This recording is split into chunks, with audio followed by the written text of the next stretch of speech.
je veux faire un axe préférable au milieu de la partie la plus importante. Si j'ai des points singuliers comme ça, on va voir comment on va les traiter par la suite. Mais pour ce point, je dois faire tout, obligatoirement, je dois faire un rapport. Je fais raccord, section de rayon, ou bien j'écris R, R. Je choisis le rayon.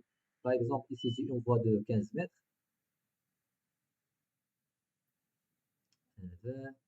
Je vais prendre par exemple 10 mètres. C'est un exemple. Vous pouvez prendre ce que vous voulez. Tant que vous travaillez, vous travaillez par la suite avec la méthode des profils types que je vais montrer. Si vous trouvez que c'est peu, vous pouvez augmenter. Par exemple, si je trouve que 10 elle est petite, je peux refaire le raccord avec par exemple 15.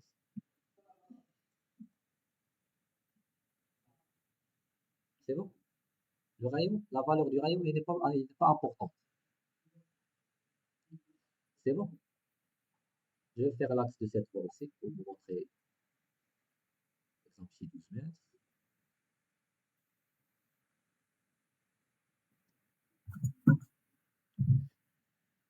Il y a une autre méthode pour faire l'axe. Par exemple, si je connais, moi je suis sûr que c'est 12 mètres, je peux tout simplement dessiner une ligne ici et décaler cette ligne avec 6 mètres, avec la moitié. 12 sur 12, c'est 6. Je fais des 4. C'est bon. C'est une autre méthode, c'est une autre astuce pour faire les... Si vous ne voulez pas faire dessiner ça et ça, vous pouvez tout simplement décaler l'emprise. Je vais la faire pour ce. Par exemple, je connais moi que c'est pas la peine de dessiner des deux lignes. Je vais tout simplement faire décaler avec 6 mètres puisque l'emprise a 12 mètres. Donc la moitié. C'est bon.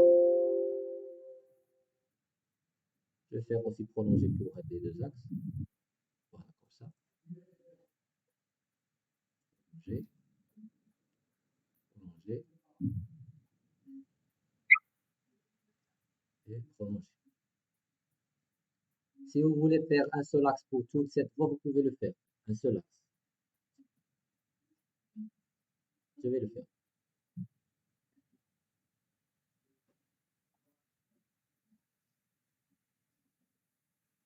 Mais des fois, j'ai des voies qui ne sont pas régulières. Par exemple, si je prends la droite, il y a un petit décalage.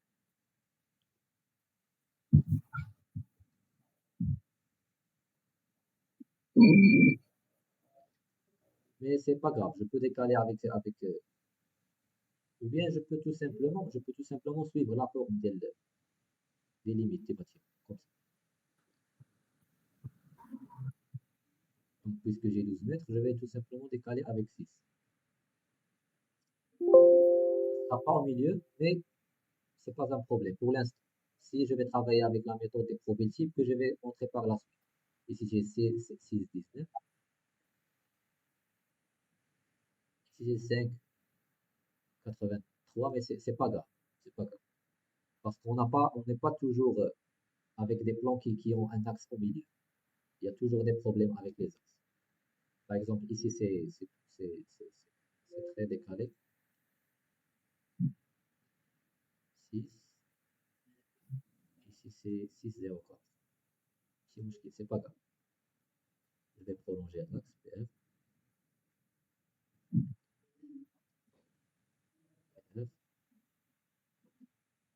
Si je veux considérer la voie, je vais considérer c'est une seule voie, je vais tout simplement raccorder les deux polylignes. Je vais raccorder avec un rayon de 0. 0. Ou bien un rayon de 1 ou bien de... J'ai déjà dit, le rayon, ce n'est pas important. Mais c'est mieux si vous avez par exemple comme ça de faire un rayon de 0. C'est mieux. Contrairement à ça. Ça, j'ai pas un point qui est commun entre les deux lignes. Donc je dois obligatoirement faire un raccord. C'est pas obligatoirement, mais c'est mieux de le faire. Donc P1. Voilà. Maintenant, j'ai tracé les axes. Pour l'instant, on n'a rien fait sur Covadis. Je vais prolonger cet axe.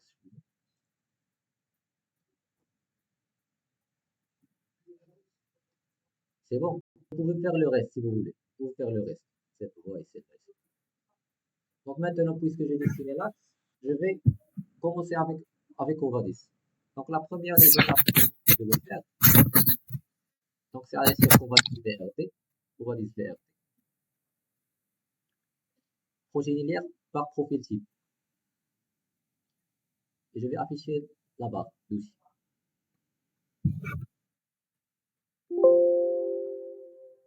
Voilà la barre d'outils.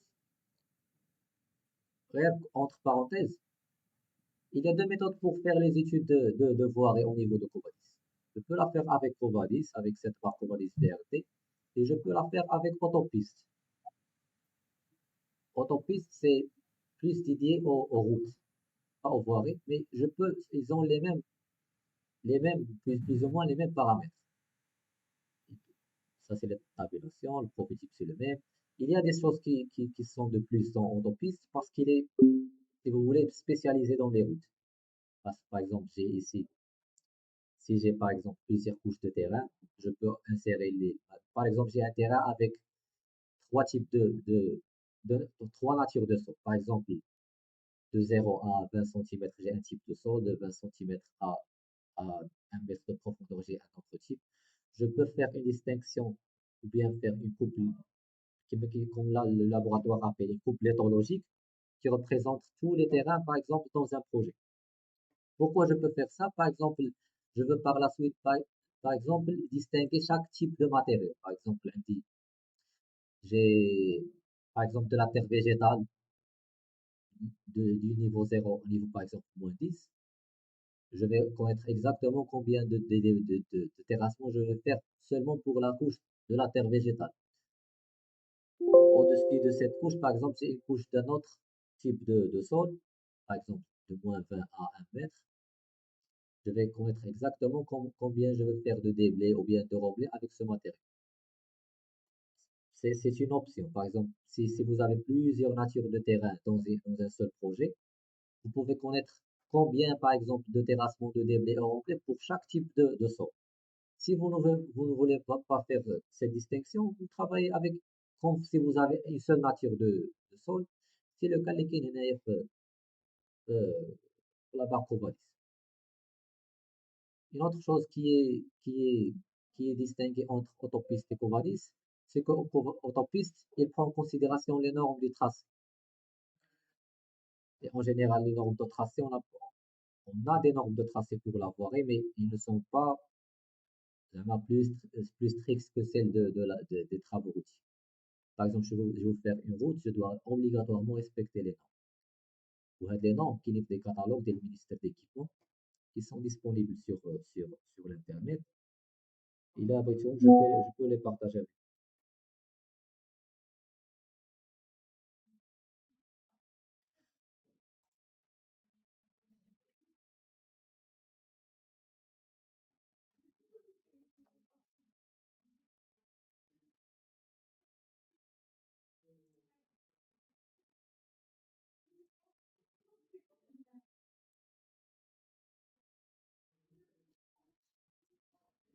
Donc, c'est bon. C'est bon. Est-ce que vous m'entendez? Je passe les cheveux.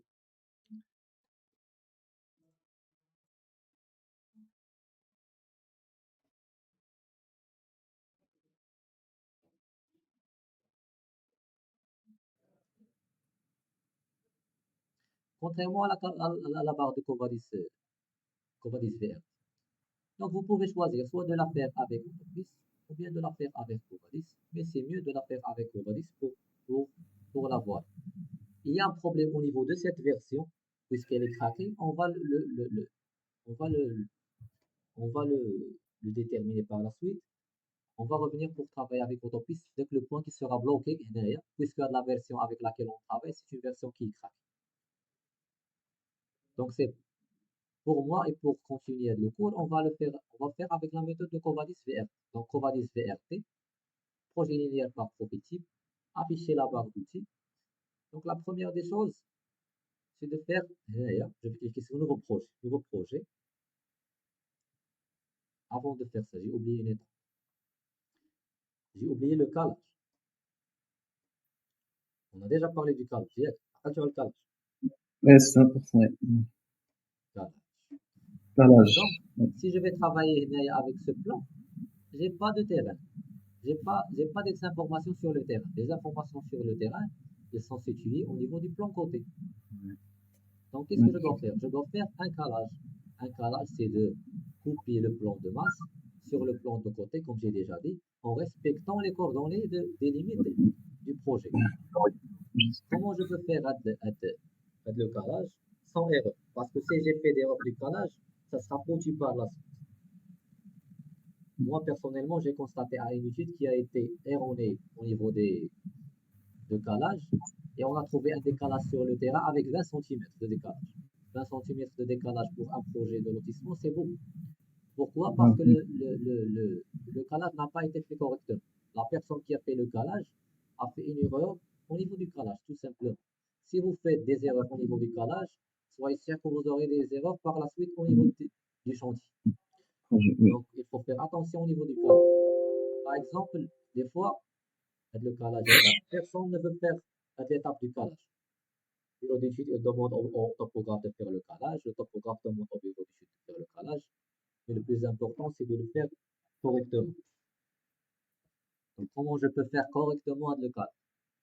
Il y a plusieurs méthodes pour le faire. Il y a une méthode simple qui est un outil d'AutoCAD. C'est la méthode aligner. La commande aligner. A-L-I-G-N-E. Aligner. Yes.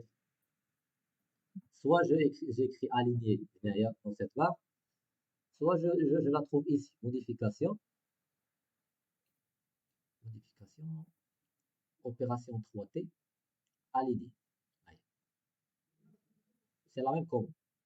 Et là, si vous ne vous souvenez pas de la commande, je peux la trouver ici. Modification, opération 3D, aligner. C'est bon? Oui. Aligner. Voilà, aligner. On a regardé le clavier. Je vais écrire aligner. Aligner. Je choisis la commande aligner. Qu'est-ce qu'il me demande? Il faut une remarque. Il faut toujours lire qu'est-ce qu'il est écrit ici. Que ce soit pour il te dit qu'est-ce que vous devez faire. Qu'est-ce qu'il a dit? Sélectionner des objets. Quel objet? Je vais sélectionner le plan de masse. Ouais, je vais sélectionner tous les éléments qui sont inscrits dans le plan de masse. Comme ça, une sélection. Je fais une première sélection, une deuxième pour s'assurer. Je clique sur Entrée. Maintenant, qu'est-ce qu'il me demande? Spécifier le premier point source. Le premier point source, c'est un point qui se situe dans l'objet que j'ai sélectionné.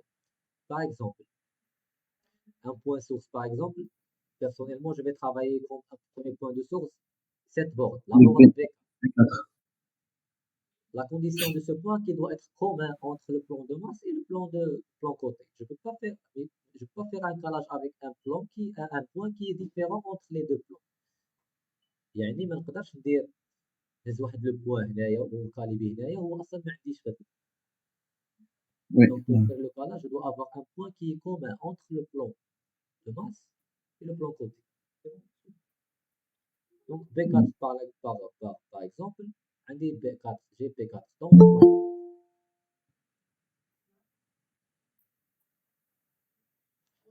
dans le plan de masse et dans le plan côté, il y a des B4. Donc je sélectionne B4 là, B4. Et il faut faire attention parce que là, on a deux points. Est-ce que je vais sélectionner celle-là ou bien celle-là?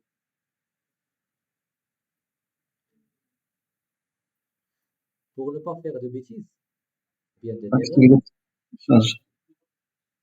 je vais faire tout simplement le cercle qu'on a parlé d'avance, avec le cercle peut-être ça va nous aider à décider est-ce que ce point est P4 ou bien ce point. Maintenant P4, c'est pour cela que je vais demander de garder le tableau. Maintenant je vais faire un cercle.